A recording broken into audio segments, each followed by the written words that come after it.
இன்னைக்கு நம்ம எல்லாத்துக்குமே தலைவருங்கிற பட்டத்தை கொடுத்துறோம். வர்றவங்க போறவங்கலாம் இன்னைக்கு தலைவர்.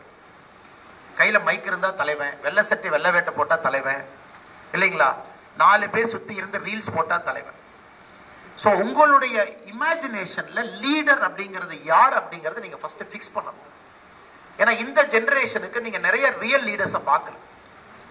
இதுக்கு முன்னாடி இருந்த தலைமுறை நிறைய லீடர்ஸை பார்த்தா, காமராஜர் ஐயாவை பார்த்தா, கக்கன் ஐயாவை பார்த்தா, இந்தியா.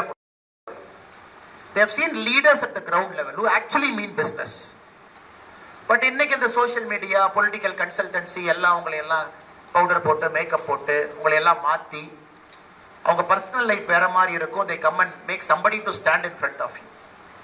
அதனால ஃபர்ஸ்ட் இங்க இருக்கக்கூடிய குழந்தைகள் 70 பேர் யார் அந்த ஒர்க் ஷாப் வந்திருக்கீங்களோ, you have to understand Nelson Mandela எப்படிப்பட்ட leader, what kind of leader was Mandela. அவரை உள்ள வச்சு எந்தவித வன்மமும் இல்லாம கோபமும் இல்லாம அந்த கண்ட்ரியினுடைய ஹீலிங்காக அவர் பாடுபட்டு at the age of 75 he became the president of the country. the secretary வெளியே போய் அந்த புக் எழுதுறாங்க அந்த அம்மா, குட் மார்னிங் மிஸ்டர் மண்டேலான்னு. she wrote a book later. அவங்க சொல்றாங்க Nelson Mandela is a man of uncommon decency. uncommon decency. இந்த மாதிரி ஒரு டீசென்சி ஒரு ஹியூமன் பீயிங் நான் பார்த்ததே கிடையாது. Extraordinary love. அவருடைய அன்பை நான் எங்கேயும் பார்த்தது. ஸோ இன்னைக்கு நீங்க ஒரு பொலிட்டிக்கல் லீடரா நீங்க வரணும், பொலிட்டிக்கல் ப்ராசஸ்க்குள்ள வரணும்னு நினைச்சீங்கன்னா ஐ வுட் எக்ஸ்பெக்ட் உங்களுக்கு 2 குவாலிட்டி இருக்கணும்னு நான் ஃபர்ஸ்ட் எதிர்பார்ப்பேன். You should have uncommon decency. ஏன்னா சமுதாயம் மற்றவங்க எல்லாத்தையும் விட்டுரும். அவங்களை நீங்க ரெப்ரசன்ட் பண்ண லீடரா வரும் பொழுது உங்களுக்கு சமுதாயம் வைக்கக்கூடிய பரீட்சை ரொம்ப கடினமான பரீட்சையா இருக்கும்.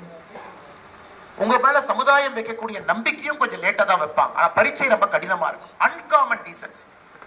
நீங்க ஃபண்டமெண்டலி ஒரு நல்ல ஹியூமன் பீயிங்கா, நல்ல மனிதனா நீங்க மாற கத்துக்கணும். நல்ல ஹியூமன் பீயிங், நல்ல human being. Uncommon extraordinary love. நீங்க எல்லாத்தையும் கடந்து வெளியே வர ஆரம்பிக்கணும். ஜாதி, மதம், ஒரு சித்தாந்தம் உங்களுக்கு பிடிக்கும் பிடிக்காது, எனக்கு கோவரு